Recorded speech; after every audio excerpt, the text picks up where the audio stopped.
Hello, and welcome back to the Minetrek.net game server. Yeah, get a lot of requests to explain how the Enterprise is laid out because people kind of get lost. And so what we've been doing, every time I completed a deck, I went ahead and pulled what I call a deck slice out and brought it over to a section on the map. That way there, people could look through the Dynamap and get a layout of the ship and kind of help them navigate through the Enterprise D and see how our deck plan differs from the other two established deck plan systems.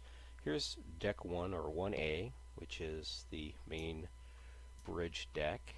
A lot of these decks, some of them won't have this kind of additional detail. They'll just be big. The only reason this is here is because it's a multi-level deck, and it required layering in order to showcase how it all works together. But you have your turbo lift, you have your emergency turbo lift, you have your back bridge turbo lift. And as you can see here, this is the bridge with Picard's office, restrooms, and steps down into the, well, I guess you would call it deck 1A.5, which is the lounge. Now as we transition down to deck 1B, say if we're back here, this is where the lounge is at, and you would exit the lounge into deck B, and you would come around here. There are some stairwells right here that are not in any of the deck plans. There's a stairwell right here, which I added after the fact because it was in one of the deck plans, but I wanted to have access all the way down the ship. And beforehand, it was kind of like you had to go down here and around a corner, then up there, then down around here, and all that. I wanted to tie everything in together. This right here denotes that this part of the ship can be airlocked off or bulkhead closed, and the main bridge module can actually be jettisoned from the ship.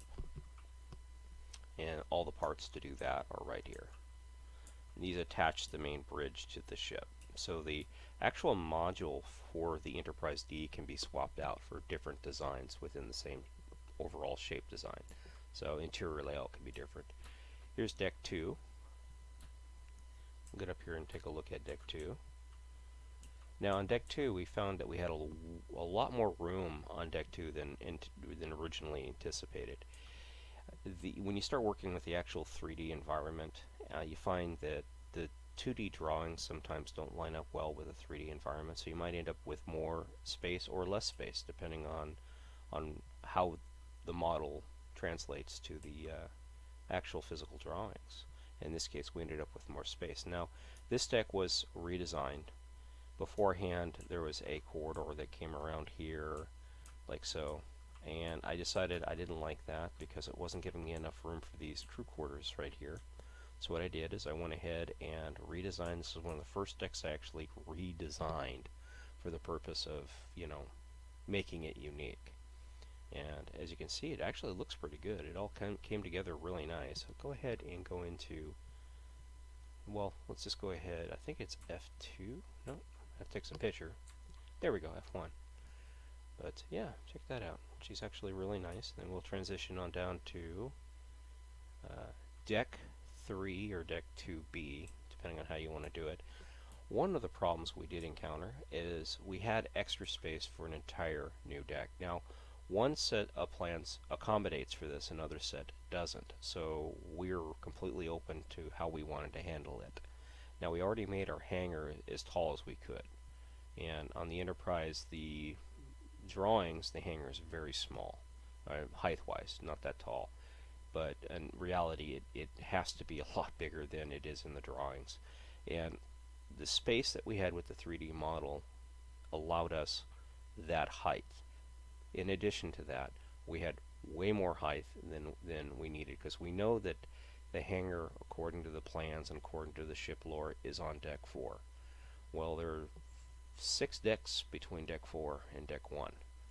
So we increased the hangars by one whole deck height. That took care of one, and we ended up with an extra deck layer, and this is it. So you have deck 2, you have deck 2A, 2B, or 3A and 3B, depending on how you want to look at it. But as you can see, this is just another crew deck. It gets a little narrow there towards the sides, but whoever gets those crew quarters will probably be very happy with them, because why not? I mean, hey, they've got their own crew quarters. But you can see the turbo lift and the Jeffries tube layout for the deck.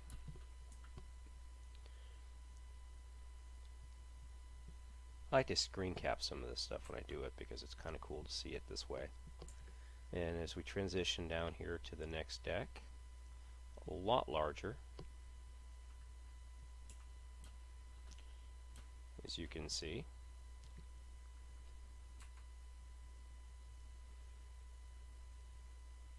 But there's the layout. You start to see the design for the hangar and all the other little knickknacks and whatnot. And then we transition to the hangar deck, which is deck 4.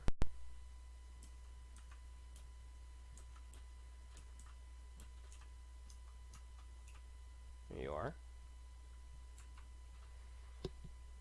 And the yellow lines are corridors, but they're, because it's so much storage on the deck itself. This is also a main cargo bay, well, cargo storage bay, and crew quarters and labs and whatnot. And if we fly over deck 5, now we added a parking bay to deck 5.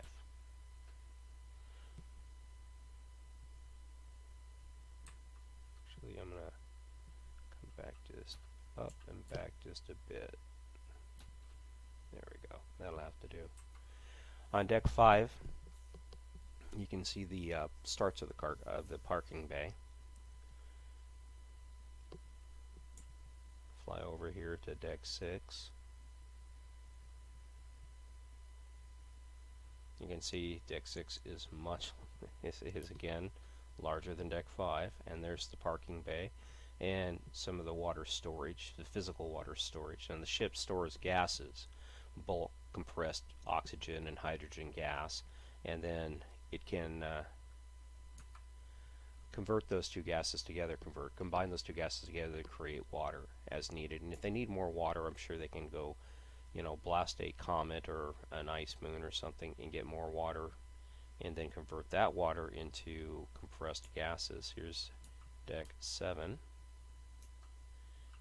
Any higher and I actually start to lose the color scope for the otherwise I get too high and I can't render the entire deck.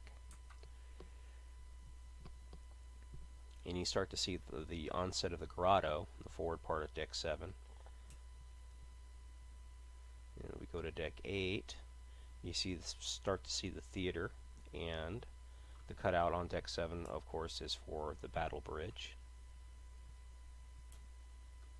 You see it gets significantly darker the higher we go, but we're actually transitioning it on deck 8 here into the secondary hull.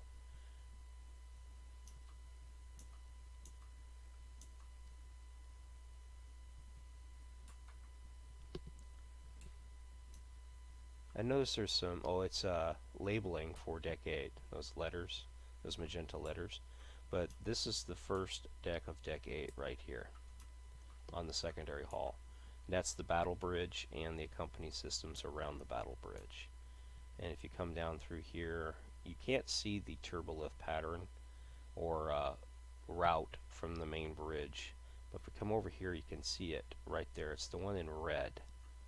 So it comes straight down from the bridge and then transitions along deck 7, and then from there it steps up back into deck 6 and then goes over the top along here and then transitions back down through deck 8 into the battle bridge. And you can see it, but there's not a separation. But right here there's actually well, I'm going to bounce around here, but right between these two, you see that actually. Go ahead and come out of spectator mode here. It doesn't matter, I'll just do it that way. That's the best way to illustrate it. So that's definitely two separate turbolifts. Alright, let's go ahead and proceed down to deck 9. Again, you start to see on deck 9 here, you have 9 forward, which is a lounge right here. and you have the bottom part of the theater, as well as the grotto and all the accompanying areas and stuff. You have lots of labs and stuff on deck 9, quite a few quarters, classrooms, additional areas and spaces for needed things, including holodecks. It's quite impressive. It is quite an impressive deck. I'm pretty happy with how I designed all of this. And here's another unique change that we did to the Enterprise that isn't in any of the other designs. Well, it's sort of kind of in the Whitefire plans, but as you come from the impulse bay, we had to have a tie-in to the trunk line and to the the two impulse bays had to be linked. So they're linked via this power conduit right here, which also links them to the trunk line, which of course goes up through the saucer all the way to deck 1 and all the way down to just above the Calypso. And it also transitions to the aft section of the ship and links up with deck with the secondary hull through the umbilical system that goes down the spine of the secondary hull. If we go back over here to deck 8, you can just start to see the umbilical systems. This right here is one of the umbilical systems right here, and that links up to the primary hull. And we go up to deck 7. I don't think we'll see it on deck 7. We'll see some connection points, but I don't think we're going to see the full spine connectors on deck 7. Just barely right here. That's a conduit, a high energy conduit pathing from the impulse bays to there, which of course links up and goes down the spine of the ship. And it'll transition back through deck 8 here, and we'll go over the top of deck 9. Here's deck 9. And here's the Zen Garden. It's on deck 9. Got some structural integrity field generators, the computer cores. We have a bunch of life emergency support rooms, safe spaces, so to speak. Again, you see the turbolift system right around the clamping shell systems for the ship that hold the two drives together. You have escape pods. These are double stacked escape pods. That means there are two sets of if the ship is separated, and these escape pods can be utilized. If the ship isn't separated, these escape pods are utterly useless. So these are auxiliary escape pods, provided that the two parts of the hull are separated. Otherwise, you ain't getting out these things. You're pretty much pwned if you jump in those and expect to survive. Your best bet is to get on one of these transporters and hope to God there's room on somebody else's escape pod you can beam onto. And here's deck 10. Here's deck 10 forward right here. And there's a bit of a step down into deck 10. They had to get it in order to have the step up along the edge here. Normally on the set itself, it's such a subtle climb. And we didn't have the space between deck 9 and deck 10 to do this. If I had it to do over again, deck 10 would be a 4 tall deck to accommodate for this. But again, spacing, the hull limits our spacing abilities. And a set piece, if you did the math, the decks are 12 feet tall. Some of the rooms go up to 18 feet tall. They're Hollywood set pieces. And if you do the math on those and try to have all your decks at 12 feet tall, plus the separations between the decks, because you have Jeffries tubes in some cases that go between the decks. Some cases there's just one single layer, you open a hatch and you can see the deck below you. You can't do it. It's just, it's the merger of Hollywood meets reality, and at some point reality, wins. And we tried as much as we could to stay true to the Enterprise D's overall design, and unfortunately we couldn't do 12-foot tall decks. That just isn't in the math, so we had to do what we had to do. Anyways, there's the bottom of the grotto, and stellar cartography is right here, or part of stellar cartography is right here. Again, it might actually also be part of that deck over there, deck 9. We have the upper part of zoology, more labs, a lot more hollow suites, obviously, more escape pods, because this is a major escape pod deck. Now, if you look at the underside of the Enterprise, you'll note that the escape pods actually go right up underneath the impulse bay. There's no place to put escape pods underneath the impulse bay. That is a visual thing on the hull that has absolutely no practical, you can't not do it inside of the hull. Even the plans themselves, if you go to the Wi-Fi plans and the Sternbach plans, don't even accommodate those. So they're just hull plate, you know, they're just there for the decoration of the hull. Again, Hollywood. You can see here's the computer core central, and have a lot of connecting points between the primary and secondary hulls. In this case, it's a turbolift connection. And we come through here and see all of the primary hull, deck 10. And this is also where the turbolifts are repaired. And then we're on to deck 11.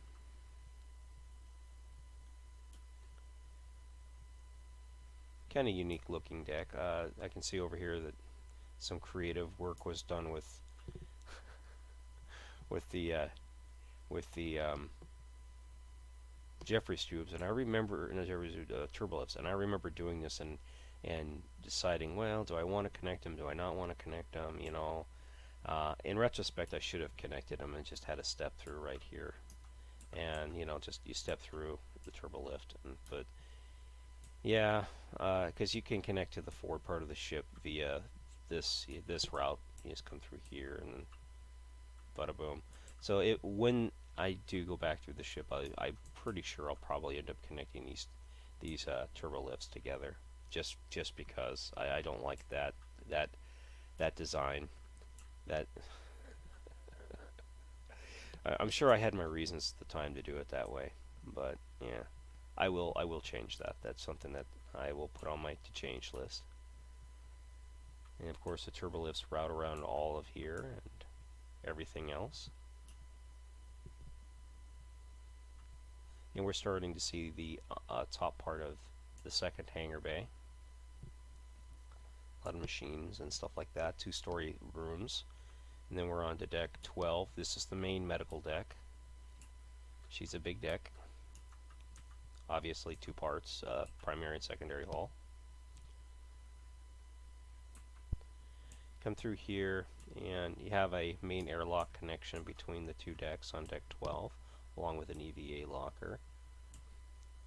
Very nicely laid out decks. I really like how these decks came together. And then of course there's the shuttle, part of the shuttle bay. And then on to deck 13, we start seeing part of the fish tank and or dolphin area. Again, this took a bit of creative design to get this into the ship. It called for it on one of the plans. And I think both plans had it, but they weren't real well thought out. So we went ahead and fleshed it out as well as I could flesh it out anyways, working with Shadow Appler and M. Heller, and came up with this lock sort of design. So the area can be, you know, certain rooms can be flooded and other rooms can be turned into, you know, rare environment rooms for, say, space floating hydrogen breathers. You know, they can go in there if they have to. Work our way back across the secondary hull here to deck 13, and you can start to see the hangar and stuff. And then we're on to deck 14, which is of course mostly the aquatic systems and storage, as well as life support and more labs and stuff because the aquatic deck. And there we get into the start at the parking bays for the second shuttle bay. And that's that for this pass.